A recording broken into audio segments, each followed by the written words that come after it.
Graça e paz, irmãos. Bom dia. Todo mundo bem? Amém. Graças a Jesus. Bondade do Senhor. Amém. Vamos lá, eu sempre tenho insistido muito com algum entendimento que tive de Salmos, e hoje eu quero insistir aqui no Salmos 27, versículo 1. Por que Deus insiste tanto com a mesma palavra? Eu andei me perguntando. O Senhor só me respondeu a coisa mais simples do mundo, porque eles ainda não entenderam. Por que Deus insiste tanto em falar? Por que você precisa falar com seu filho 2 vezes? Por que a gente às vezes precisa ouvir a mesma coisa? Porque talvez escutamos, mas não colocamos em prática, então ouvir é colocar em prática, né?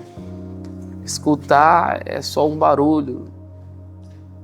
Eu consigo ouvir se eu me concentrar ali, escutar, né, o barulho dos carros passando, né?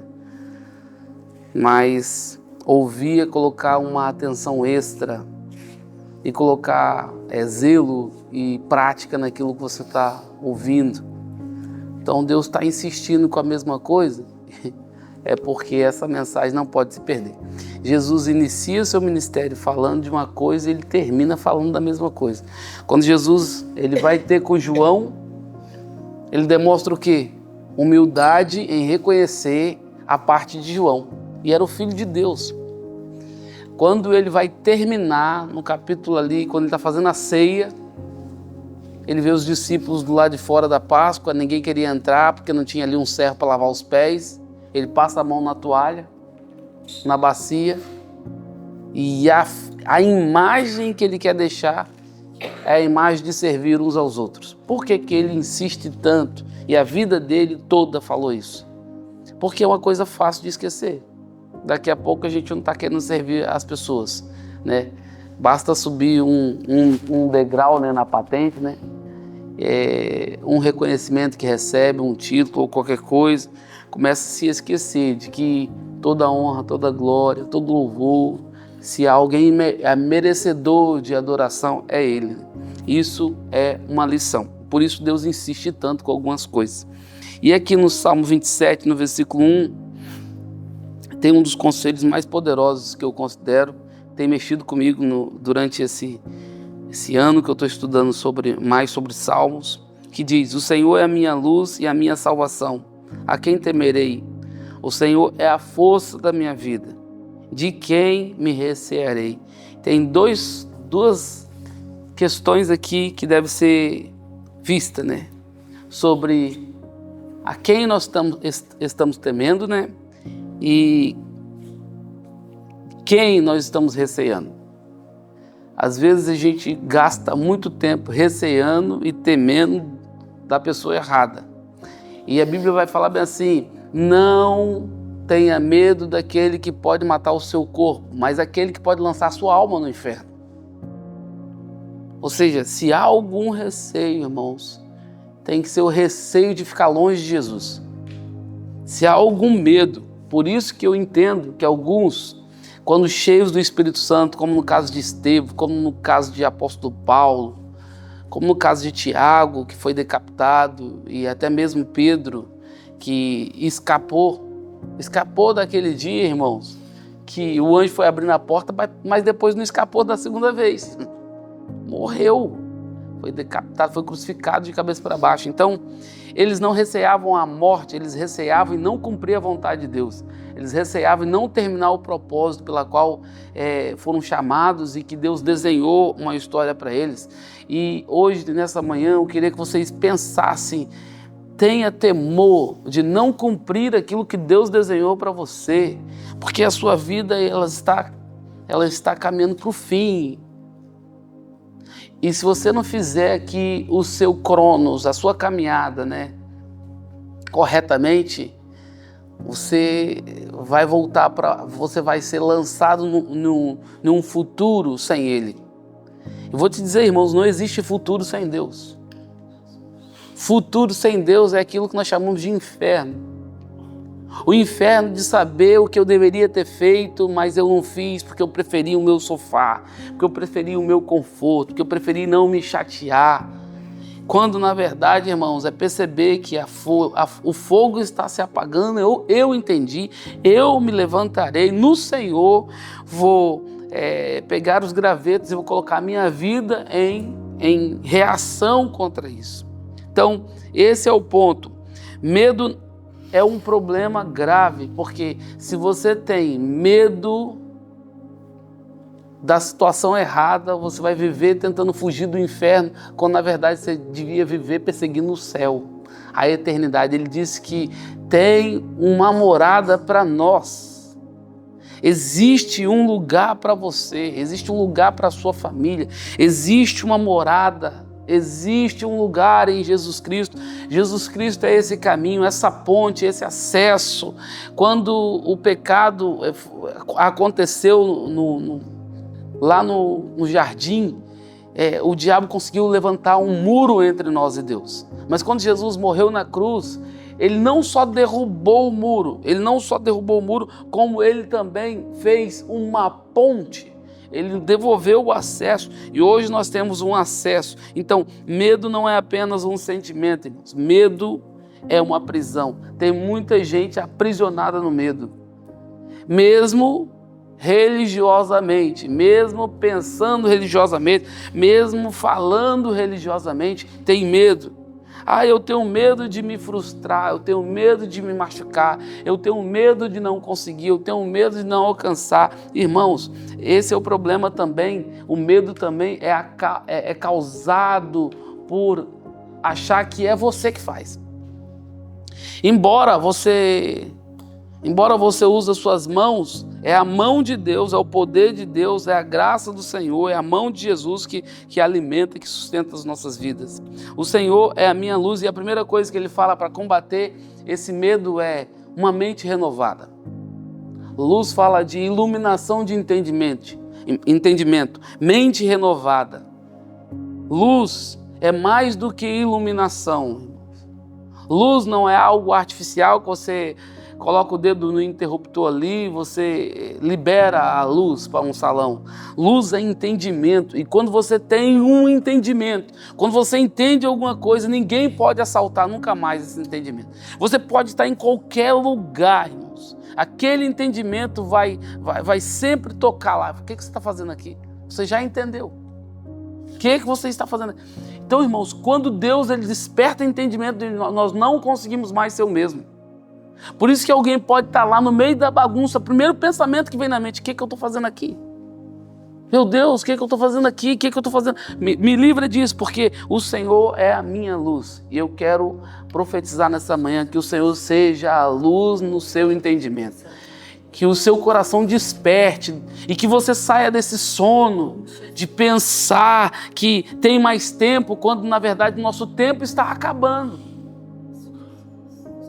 Não espere, irmãos, cair numa situação difícil, de cama, de enfermidade, para lembrar que o Senhor é a luz e é o dono das nossas vidas.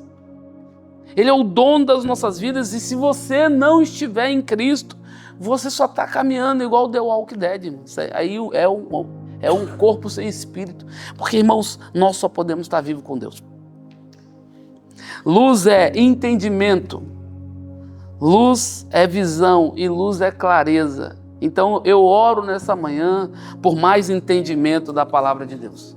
Eu oro nessa manhã por mais visão de Deus. Seus olhos abertos. Não é enxergar, irmãos, porque enxergar é a capacidade dos olhos. Visão é a capacidade de ver através do coração de Jesus, ver através dos olhos de Jesus. É uma visão é mais sobrenatural.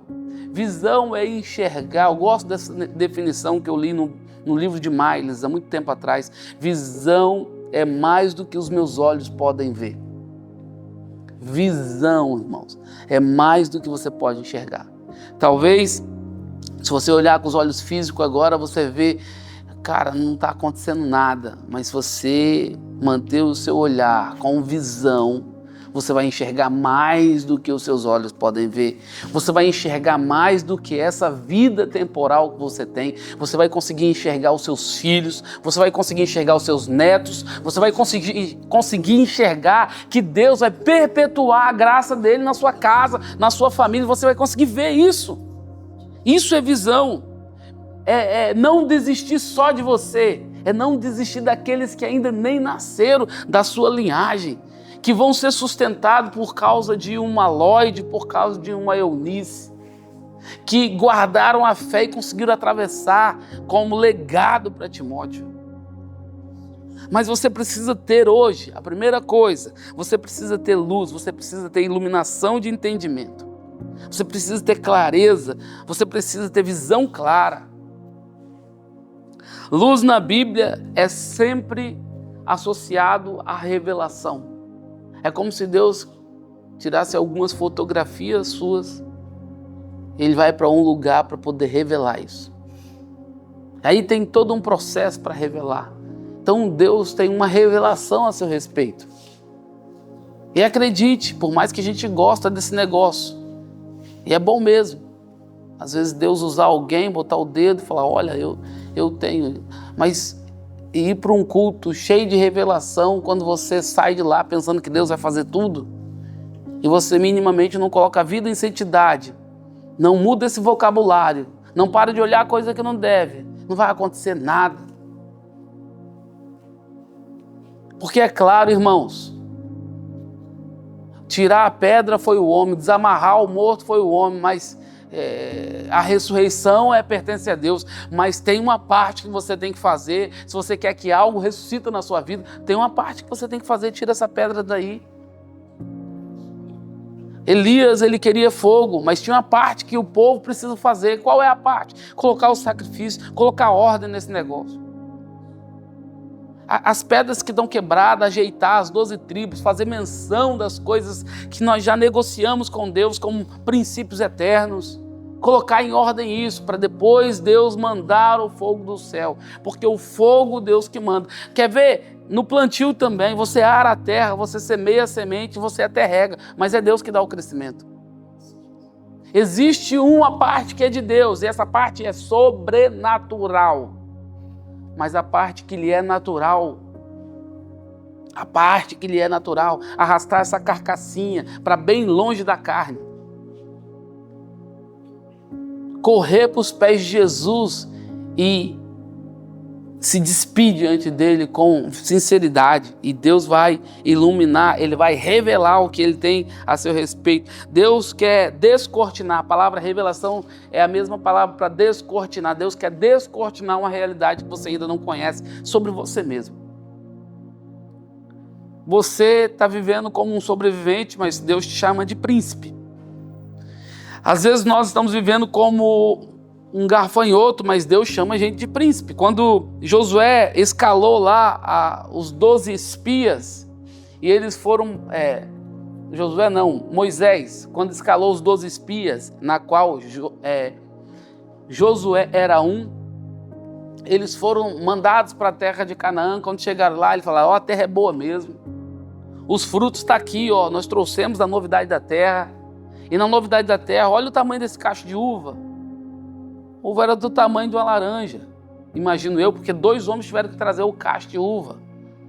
Pensa aí, imagina 2 homens carregando numa vara o cacho de uva, de tão excelente que era a terra. É tudo isso que disseram, é tudo isso que Deus disse, mas na terra tem gigante. E aí sim, esse é o problema de não ter iluminação de mente, porque quando a gente não tem iluminação de mente, a gente sempre se apequena diante das promessas de Deus.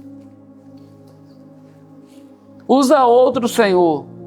Faz com o outro. Eu não me sinto capaz. E é até bom, irmão, sinceramente, quando a gente se sente capaz demais, a gente às vezes coloca Deus de lado e vai tentando fazer tudo.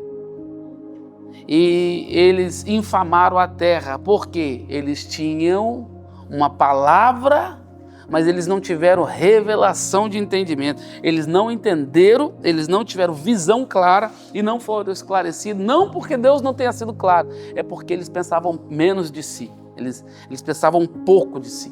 E aí eles olharam e falaram assim, eles são numerosos como gafanhotos E nós somos como gafanhotos a eles. Você consegue entender que eles se colocaram como insetos? Você só está perdendo essa batalha porque você ainda não viu através do tamanho do seu Deus. Talvez você está contando para Deus o tamanho do seu problema até agora. Mas você devia olhar para o seu problema e falar assim, olha o tamanho do meu Deus, vai encarar? Porque isso muda tudo. É aquela visão do meio cheio e do meio vazio. Conta para o seu problema o tamanho do seu Deus. Tem certeza que você vai entrar numa? Você já viu o tamanho do meu Deus? Foi o que Davi foi capaz. O cenário é o mesmo para todos, mas Davi viu algo diferente. Por que Davi viu algo diferente? Davi viu a partir de um olhar do céu. Mas quem olha a partir de um olhar da terra sempre está se vendo como inseto, como alguém caído, como alguém que perdeu a batalha, antes mesmo de levantar a palavra, antes mesmo de sair para a guerra, já saiu derrotado. Expande a sua mente e você vai expandir o seu território. Se você tiver uma expansão de mente, o seu território, o seu raio de ação vai aumentar. Aí você vai poder andar em conquista e governar com sabedoria. Porque o fim, Deus quer te dar um território para você governar. E acredite, embora a gente se coça todo para mandar em pessoas, não é isso que Deus está falando. Porque quem governa é o que mais serve. Porque quem governa a partir do princípio de Jesus pega a toalha e a bacia. Se abaixa abaixo dos seus irmãos, pega os pezinhos dele e lava. Quem governa se levanta do conforto e do conformismo e vai pegar graveto porque a fogueira está se apagando. Quem governa, irmãos, dá a vida pelo outro. Quem governa, irmãos, abdica de tudo que sabe ou do que quer para viver o plano e a vontade de Deus. Quando a mente recebe luz, ela recebe governo. E quando ela recebe governo, Deus pode entregar novos territórios para nós governarmos. Quantos querem governar novos territórios aqui? Talvez o primeiro território que você precisa se empenhar em governar é o território da sua casa. Ali, o território da sua casa. Depois que você governar esse território, provavelmente Deus vai te dar mais acesso aos seus vizinhos.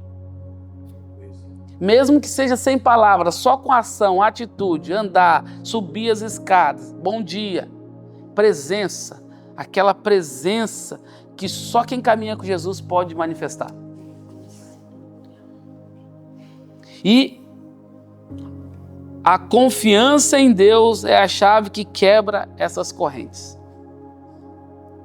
Confiar em Deus. Se a primeira parte fala de iluminação de entendimento, de percepção espiritual, a quem temerei fala de confiança. Você confia em Deus?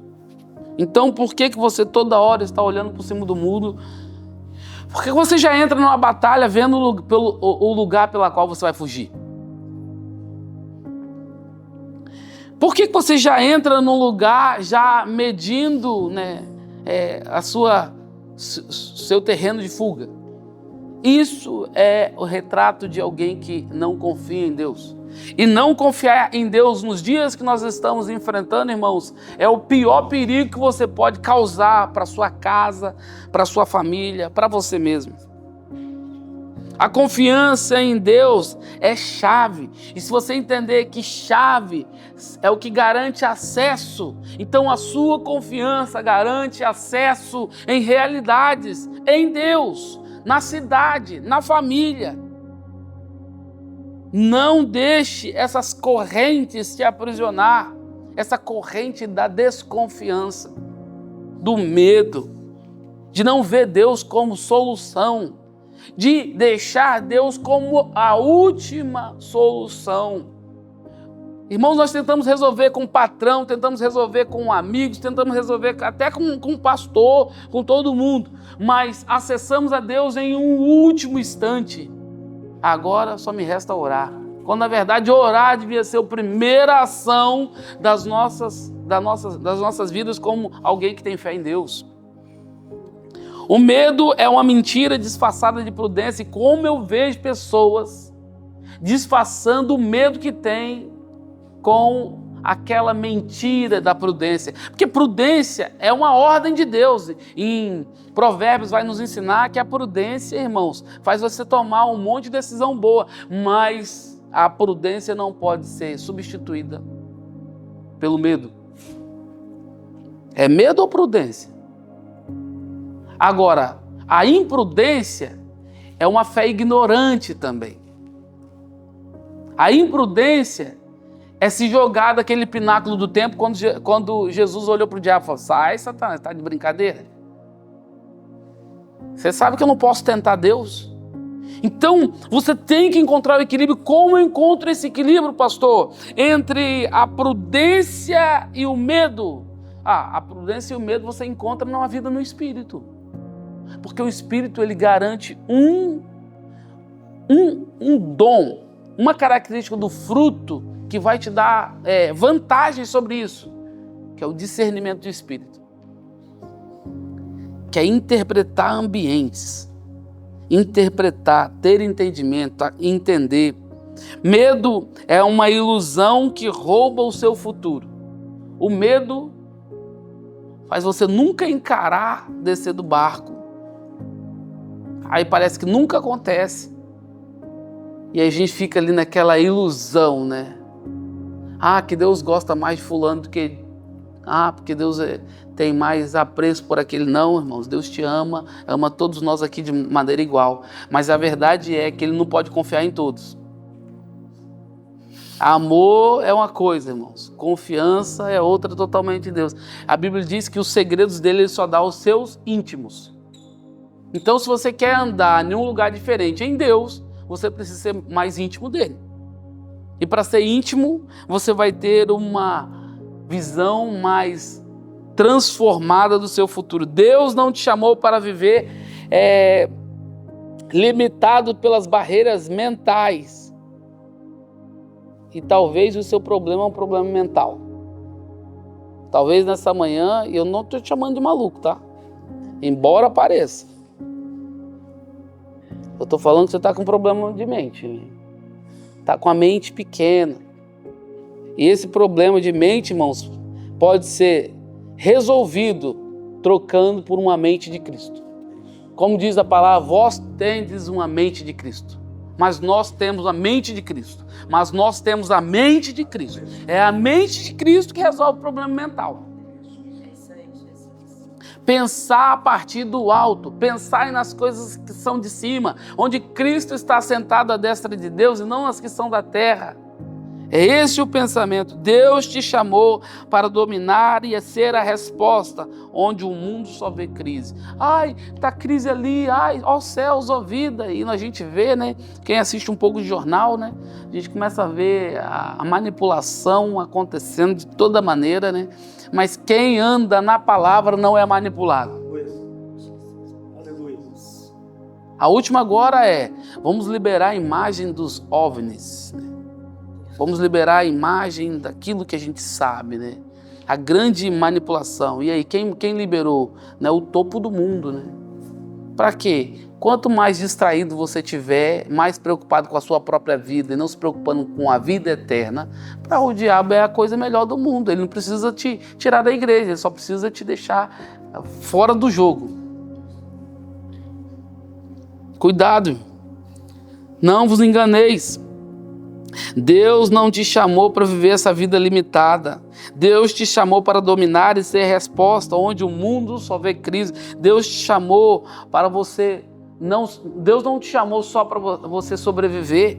Deus te chamou para manifestar o céu na terra. Como eu manifesto o céu na terra? Através da imagem do Cristo que você representa. Você é a imagem de Deus. Não, eu disse que você é a imagem de Deus. A imagem de Deus nos criou. Imagem moral e semelhança de caráter. Então, todo momento que alguém tropeçar em cima de você, precisa ver a imagem do Cristo e a semelhança do seu caráter. No bom trato, na maneira de agir, na integridade, na maneira de entrar e sair, que as pessoas tropeçando com você na fila do mercado possam tropeçar com Jesus e falar: nossa, senti Jesus aqui. naquele abraço, naquele sorriso, naquele eu me importo, naquela mensagem, estou com saudade. Cadê você, meu irmão? Como você vai governar se o medo governa a sua mente? Essa é a pergunta que não quer calar. Como eu vou governar se eu estou que o medo está governando a minha mente?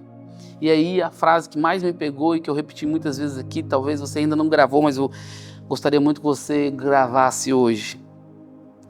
Todo medo é um falso profeta tentando prever o futuro sem Deus. O medo que você está sentindo para algumas coisas de Deus é falso profeta tentando prever um futuro sem Deus. E eu vou te dizer, irmãos, o nosso futuro não será sem Deus, porque o nosso futuro é por Ele, porque dele, por Ele, para Ele. Aí o falso profeta começa a falar, você vai falhar, você vai perder, você vai se envergonhar. Aí a gente vê um monte de gente, né, falhando, perdendo e se envergonhando. E quando a vergonha entra, todo mundo não quer encarar as pessoas que viu religiosamente. E aí ela se esconde. Mas quando você confia em Deus, a sua alma responde. A sua alma responde, a quem recearei? De quem terei medo?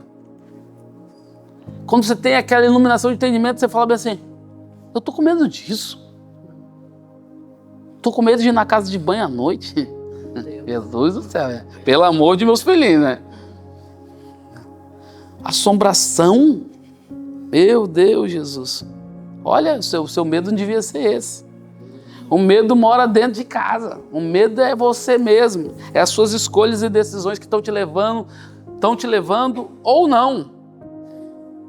Se governado pelo medo, te levando para longe de Cristo. Longe de Cristo é inferno. A gente odeia falar nesse nome. O diabo, o inferno.